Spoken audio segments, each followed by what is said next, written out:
हम कृपा का एक साधन भेंट कर रहे हैं। एक चीज ये है कि इसमें एक अनोखा स्पंदन है, दूसरी चीज कि इसे यहां प्राण प्रतिष्ठित भी किया जाएगा।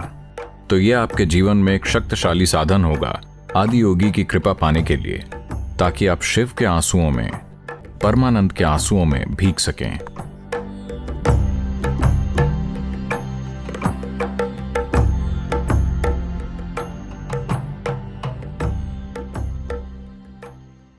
नमस्कारम सद्गुरु। ये सवाल दिल्ली से धनंजय का है। मैं पिछले 3 वर्षों से आश्रम में महाशिवरात्रि उत्सव में हिस्सा ले रहा हूँ, लेकिन इस साल महामारी के कारण मैं नहीं आ पाऊंगा। क्या आप कृपया मेरा मार्गदर्शन कर सकते हैं कि मैं 2021 में बिना उनकी मौजूदगी में रहे आदि योगी की कृपा कैसे प्राप्त कर सकता हूँ? क्या ऐसा कोई उपकरण यह साधना है जिसका मैं उपयोग कर सकता हूं? भौतिक उपस्थिति का अपना ही महत्व है, लेकिन अगर आप कृपा प्राप्त करने में इच्छुक हैं, आप जहां कहीं भी हैं, यह संभव है, तो इस बार बड़े पैमाने पर महाशिवरात्रि बड़े पैमाने पर ऑनलाइन होगी। इसका मतलब है कि आपको यात्रा करने की परेशानी नहीं उठानी पड़ेगी। हम अलग अलग तरीकों से आपके पास आएंगे और कृपया आप उपलब्ध रहें। हम giving out a certain instrument of grace.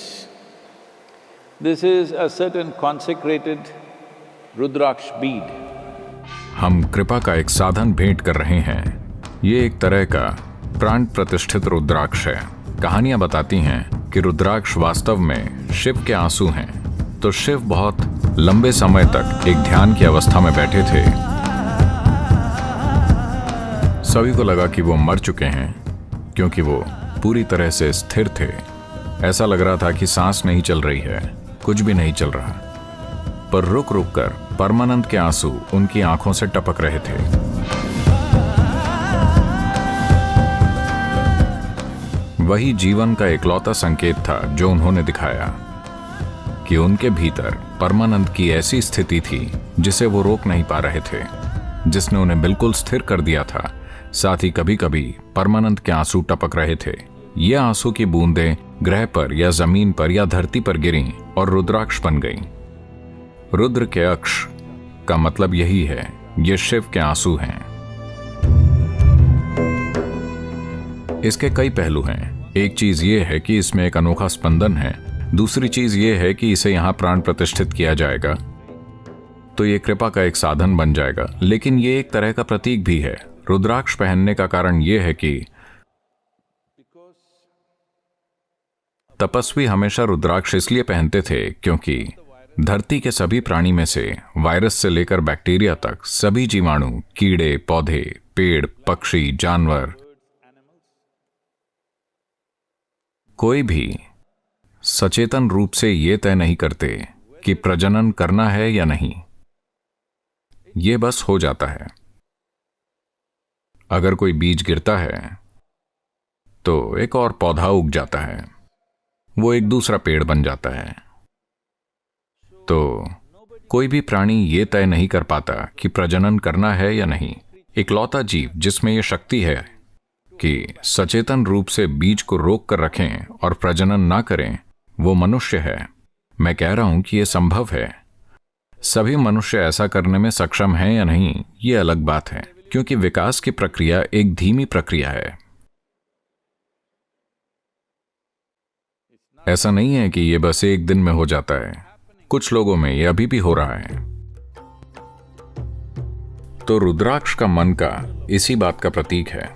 कई तरीकों से शिव या आदि योगी इस बात को दर्शाते हैं, क्योंकि ये एक सचेतन चुनाव का प्रतीक है कि आप तय करते हैं जीवन की बुनियादी प्रक्रियाएं, खाना, बच्चे पैदा करना, नींद, ये सभी चीजें आप तय करते हैं। क्योंकि एक बार जब आप इन चीजों को अपने हाथों में ले लेते हैं तो आप जीवन में पूरी तरह आजाद हो जाते हैं। खाना, पीना, मलत्याग, प्रजनन और नींद, अगर ये 5 चीजें आपके हाथ में आ जाती हैं सचेतन रूप से, तो काम हो गया। जीवन, आप पूरी तरह से आजाद हैं। तो रुद्राक्ष मन का उस आयाम को दर्शाता है कि आपने एक जागरूक इंसान बनना चुना है। इसके स्वास्थ्य और अन्य लाभ हैं, वो अलग बात है, लेकिन एक सरल सी बात जो आप खुद को और हर किसी को बता रहे हैं कि जब मैं रुद्राक्ष पहनता हूं तो मैं एक सचेतन प्राणी हूं। मैंने तय किया है कि जो धरती पर मौजूद हर दूसरे प्राणी के लिए एक मजबूरन गतिविधि है, मेरे लिए ये एक सचेतन प्रक्रिया है। तो एक रुद्राक्ष मन का, जिसे एक तरीके से प्राण प्रतिष्ठित किया जाएगा और जिसे कुछ समय के लिए आदि योगी पहनेंगे,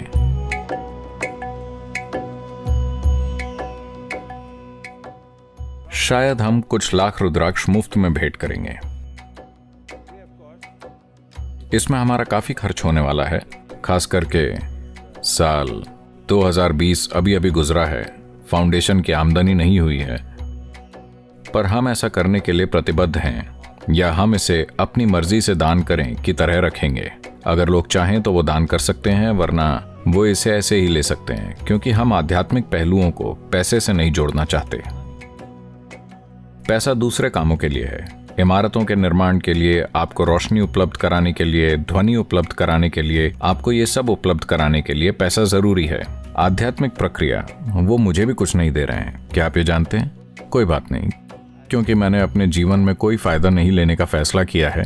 मेरा तो टैंगो चलता है, लेन देन नहीं। मेरा आदि योगी और आपके दोनों के साथ एक डांस चलता है, तो कोई लेन देन नहीं, ठीक है? आध्यात्मिक चीजों के लिए कोई लेन देन नहीं है। तो इस रुद्राक्ष के साथ कुछ दूसरी चीजें भी आएंगी और इन लाखों रुद्राक्षों को कुरियर किया जाएगा, तो उसमें कुछ पैसा लगेगा।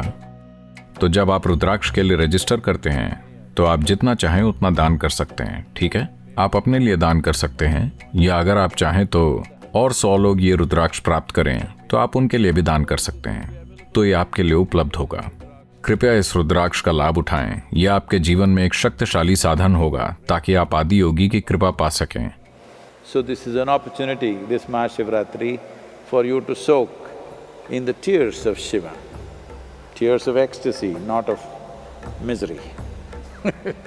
तो इस महाशिवरात्रि ये आपके लिए एक अवसर है शिव के आंसुओं में, परमानंद के आंसुओं में भीगने का, न कि दुख के। मुझे लगता है कि आपको इसकी जरूरत है कि आज के बाद से अगर आपके जीवन में आंसू आता है तो वो प्यार या खुशी या आनंद या परमानंद के आंसू होने चाहिए। क्रोध के आंसू, निराशा के आंसू, डर के आंसू, दुख के आंसू, आपको उन पर रोक लगा देनी चाहिए। हेलो? दुख के आंसू नहीं, निराशा के आंसू नहीं, क्रोध के आंसू नहीं, न ही दूसरी अप्रिय चीजों के आंसू, सिर्फ आनंद, प्रेम और परमानंद के आंसू।